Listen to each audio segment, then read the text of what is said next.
I have my special guest, behavioral designer and author, decode the people impact energy and helping leaders design work products people want to commit without incentives. None other than Mr. Roman Rackwitz. Welcome, Mr. Roman. Once again, one of my podcasts. And can you please introduce more by yourself that I Sure, perfect. Thanks for having me. Really excited about this. Yeah, Roman, my name. For 20 years, almost 20 years now, I'm leading Engaging Lab. It's a behavioral design, behavioral economics consultancy, where we are trying to figure out how humans behave naturally and what companies and organizations can learn from that and how they can build the most perfect environments to get the best performance out of the people. Yes, and thank you so much for sharing your knowledge and wisdom to the world. And Mr. Roman, also the author of the book Drive Method. Here on Abstract Essay, we celebrate you with one Chinese Mr. Roman. Thank you for the and today let's talk about why do smart people disengage even when pay and purpose are high? Why do smart people disengage even high pay and strong purpose? What is the first sign leaders miss that is happening before the quiet quitting starts? So first of all, I think one of the biggest signs, before we talk about the why, but one of the biggest signals is if people start to work more for compliance or following the strict rules, yeah, going the easy way by not trying to go over the edge, let's say, bump against some kind of rules and policies. They want to go the easiest way. And if this really happens, so if you as a leader think, oh, everything is really going very smooth, this is probably the first sign when you realize, okay, we are not testing the system anymore. We are not progressing. So perhaps we have to change something. Mm, definitely. We need to change something. And if you pay and purpose don't guarantee engagement, what is the most overlooked design flow in otherwise great companies? If you need to drill it down to one, the only one or the one and the most effective element that's really helping people to perform very well, it's being challenged. Or let's say Mm, this way, first struggling in a way that you think, oh, I can overcome that, and then trying to overcome the challenge. Because at the end, it doesn't matter if you pay people very well. Of course, we need the money. That's not a question about that, right? We need it to survive. We need to get everything done. But it's more like a hygiene product. That means that if it's not there, if you're not paid very well, you're pissed or you're really struggling and it's really annoying. But just because you're paid very well doesn't mean that you're performing your best. And why is that the case? Because, and I know that often that sounds a little bit, let's say, counterintuitive. It's not about us trying to be disciplined enough to say, okay, no, because I'm paid enough, I'm performing very well. This would be too easy if it would work this way. We can't force ourselves to perform very well. We can be in the right conditions and environments that make us performing very well. But that also means that just because you're paying me very well, it's not enough that I say, okay, because I'm getting enough money, I really want to perform enough. That's not working this way. Our brain needs to be triggered by curiosity. We know by science and by research that the brain needs to be able to grow with its obstacles, with its tasks. And that also means that as soon as the brain realizes, okay, I know how to do this stuff, and then it's not becoming more difficult anymore, the brain and also our motivation actually decay. And that's unfortunately something that organizations really don't take into account. Well said, Mr. Romain. You reject mindset and personality as explanations. Give us a concrete example where two people with identical traits perform completely differently solely because of system design. Yeah. So let's take these two people. They are both starting. So let's say they have started the same. They have pretty similar knowledge. They are going into a company, starting their role, similar role, and then and so they have to perform very similar things, right? Mm, So the first person, for example, has a leader who's really into meeting or reaching KPIs. Okay, so you have numbers, he's telling you what you have to achieve, and you are trying to do everything possible to achieve these numbers. Okay, this is for person A. Person B has a leader who tells him, okay, this is your responsibility, and now just try to do everything you can in order to fulfill this responsibility. Okay, so the same situation, same context, but the one is leading with goals, the other one is leading with responsibilities. So the interesting thing here is that as soon as you put the brain into a context where the goal is the overarching element, so everything that you need to look at is the goal and how to make it happen, the point is that the brain now tries to figure out the most direct and most efficient way to the goal. And mm. that sounds great, right? In the beginning. The problem is that if your brain is conditioned this way, it stops looking to the left and the right? Because it's not Yes. efficient enough. I already know the goal. I only need to figure out the most efficient way to reach the goal. That's amazing for the moment.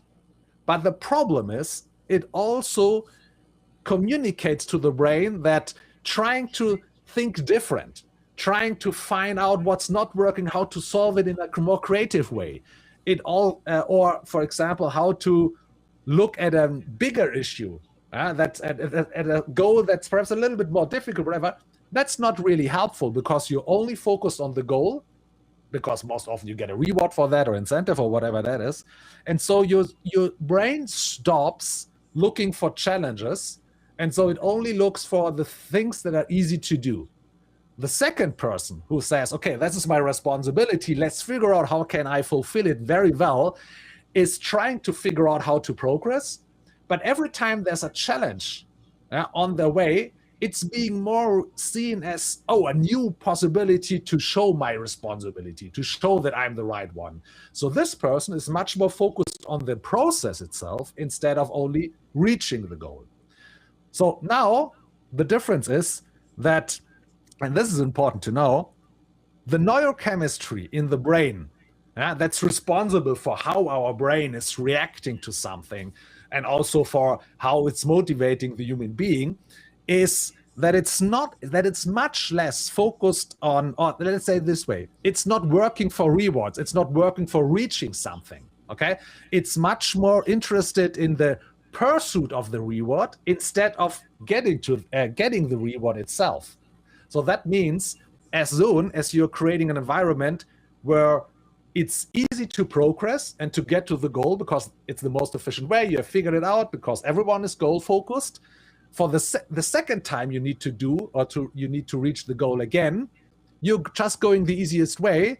And so there's no pursuit of the reward anymore, right? There's no challenge that you have to go. And this is when things become boring, become very easy to see what's happening next. So there's no surprise anymore. Your curiosity is not triggered anymore. And this leads to a decay of brain capacity over time. And so in the long run, person B, who is much more focused on responsibilities instead on goals, will thrive much better. Well said, Mr. Romain. You call motivation a result of system design. Walk us through one of the situations where well-intended incentive backfires so predictably that you could see it coming from across the table. Sorry again. Yeah, no worries. You call motivation result a system design. Yeah. Walk us through the situation where well intended incentive backfired so predictably that you could see it coming from across the table. Yeah. So, I mean, let's say this way. If you have one person, okay, this it's one person on in one situation, the person only is trying to do, let's say, the job as usual. And in Mm, another situation, the same person perhaps is putting a lot of effort into performing something and doing something. Okay, this is the context we have right now. So the interesting thing is, why is the same person with the same brain, the same perhaps it's even the same day? Yeah, so probably the person's the same mood or whatever is performing very well in one activity but not in the other. Okay, and this is what I experienced myself. And the most obvious context was always when I was in school and I had to learn my stuff. And then after school, I started my hobbies. I did my whatever I wanted to do, and there I also had to learn my stuff, right? So, for example, mm. playing theater, or building models, or doing sports, or whatever. So, the same person in one context only tried to do the easiest, or to go to the easiest way to progress, and in another situation the same person just a few hours later really was looking for the next challenge and how to go forward. So the point is, and this is what I mean by system outcome, right? It's only so I'm in one situation I'm an introvert, in another situation perhaps I'm an extrovert, but I'm still the same person. So the context changed. So now when we look at what's the difference in these contexts, most often, and now I make it very easy, because everyone probably can relate to the fact that when we are really engaged and motivated to go forward, it's about something like playing games, performing your hobbies, or doing sports, just an example. So, why are these three activities so engaging for human beings, no matter if you're a woman, if you're a man, if you're a kid, if you're an adult, whatever? And the difference between games, sports, and hobbies, and most often, for example, school or workplaces, is that in these kind of activities like sports, games, and hobbies, they are becoming more difficult when we are progressing. So you have a challenge, you have an obstacle. Yeah, in game you're playing level 1 and you need to figure out how to solve the level 1. In sports, you have your team and you have to figure out how to beat the next opponent. Yeah, in your hobby, I don't know, you're trying to climb a mountain and you have to find the best way up. So, but as soon as you have managed that, the next challenge is becoming harder. Okay, you know exactly level 2 will be harder than level 1. If you beat the next opponent and you get up to another league, the opponents will become harder. If you have managed to go up the mountain, next time you will look for another way to go up the mountain. And so this is where you see that systems that are providing us with an increasing challenge or obstacle or difficulty, to say it this way, while we are progressing, are much more engaging and creating much more motivation to go forward, to figure things out, instead of a situation that's built around efficiency, easiness, and goal orientation. Mr. Romain, the drive method because on challenge, progress, and journeys. Which of these three is most commonly fake in organizations today? Uh, I would say it's about challenge. It's a difficult one because, of course, they are related to each other, right? But the point is that, imagine this: you have a new employee coming into your company, or you get a new position for an employee who's already working for you. Now he's in a new context, so he has to learn new stuff, perhaps new responsibilities, new tools to use, whatever it is. And as soon as he has figured that new stuff out, okay, where he had to learn something and you had to figure out how to solve it, whatever, as soon as he finished that, you say, okay, now you can do it. Now you've learned everything and you're educated. Now please do the same over and over and over again, because this is your new job from now on. So tomorrow it will be the same. In 1 week it will be the same, whatever it is. And so this way, we help someone to get into something new that's exciting because he has to learn new responsibilities and skills. But as soon as he have earned them, we say, okay, now nothing will change. So this will be your responsibility. Now just repeat what you have just done most of the time. And this really creates an environment that's really not challenging in the long run. Well said, Mr. Romain. High agency, high skill people seem to disengage faster than the average performers when the environment is poorly designed. Why is that? I mean, what the question is, why do we call someone a high performer? Okay. So when we think about that, most often it's because these people in the past have shown some kind of effort, right? So they really figured something out, or they just worked harder than others, or they were able to achieve something that we didn't think was possible before, or that kind of stuff. So that means that these people were already engaged in some kind of challenge and obstacles. They grew with them. There was some kind of personal growth, mastery. So you have created an environment where these people really flourished. So, but now you have created some kind of conditions for them where they say, okay, that's exciting. I have a great job here. It helps me becoming better. Oh, let's see how I can figure that out. So they were looking forward so they were curious to figure out what's coming next. Can I handle it? Am I able to do it? Oh, and if there's something challenging, I will go for it because this is what interests me. But of course, as these people have these kind of expectations, as soon as, let's say, uncertainty goes away, challenges are going away, these are also the same people who are disappointed the fastest. And so this is why you most probably, when you go for standardized work environments and anything else, or for efficiency, these high performers will be the first to be disappointed, and so mentally shut down.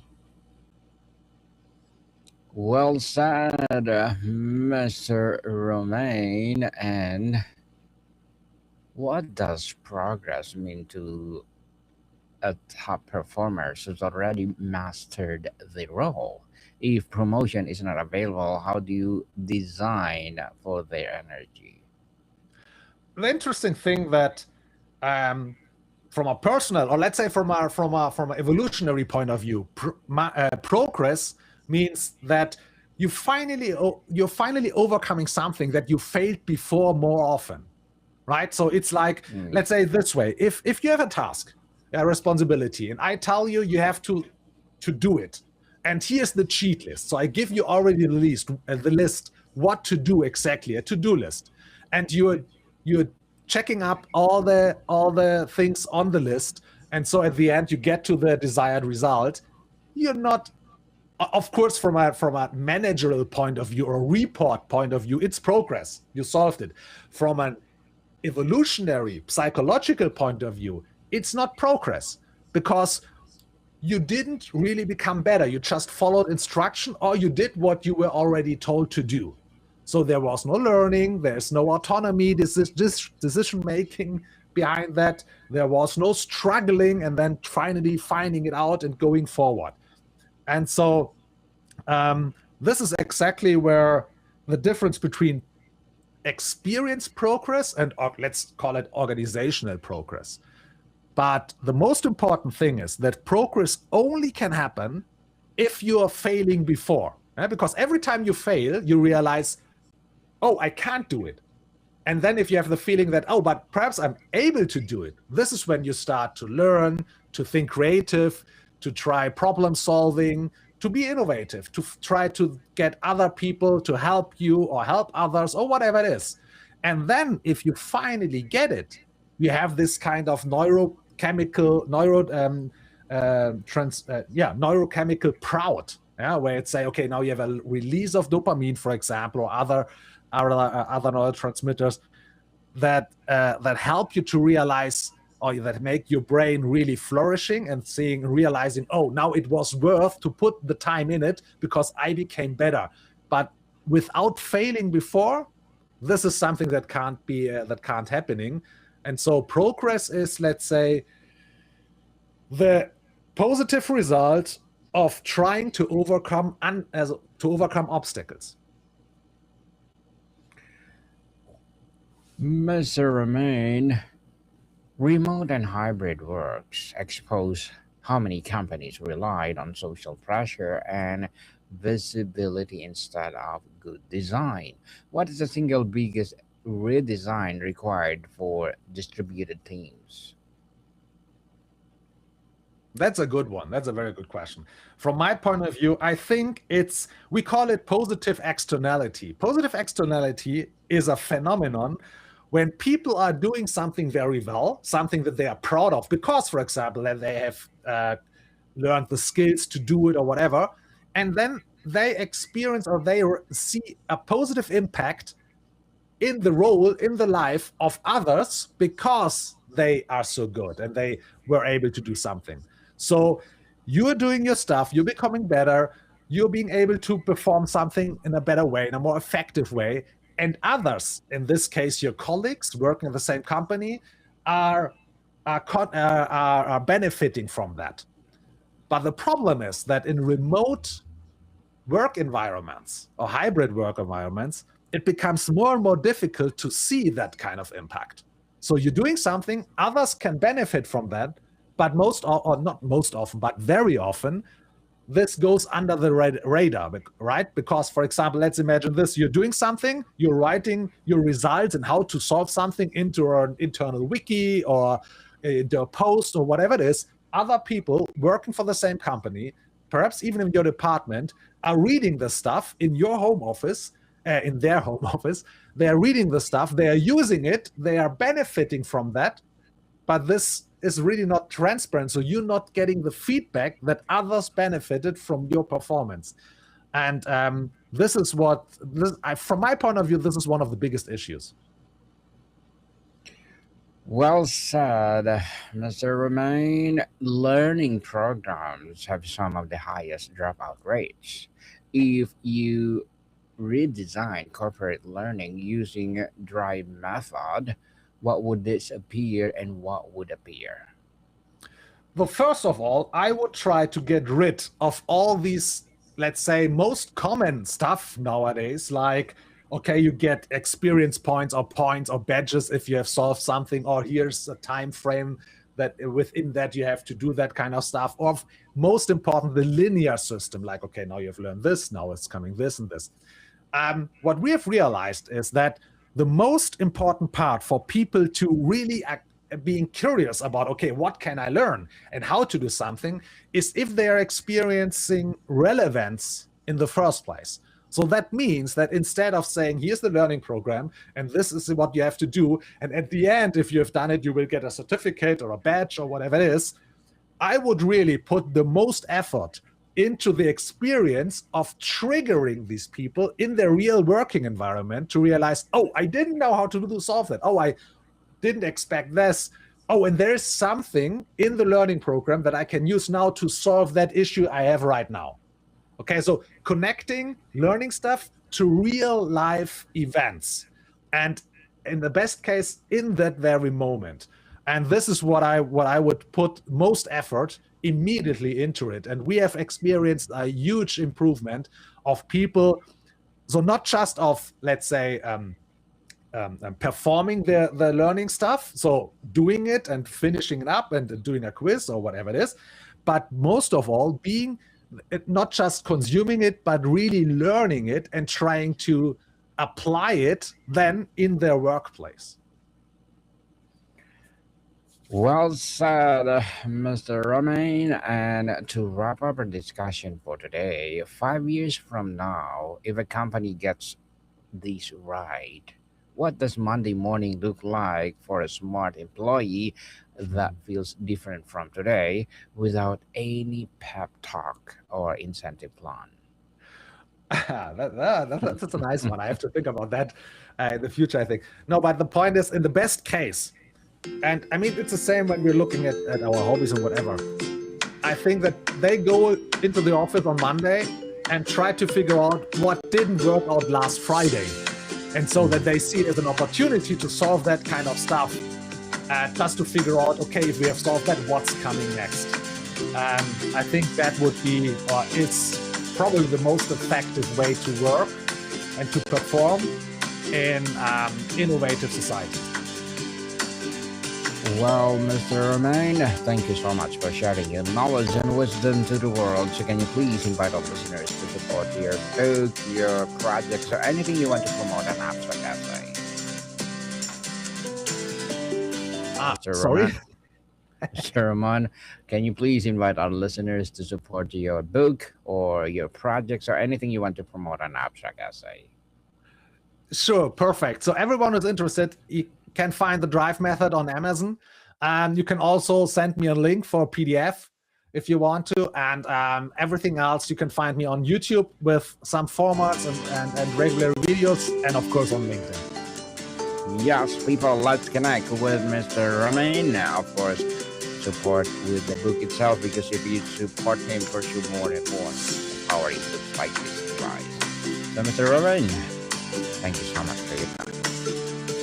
Thanks for having me. What can people see you soon?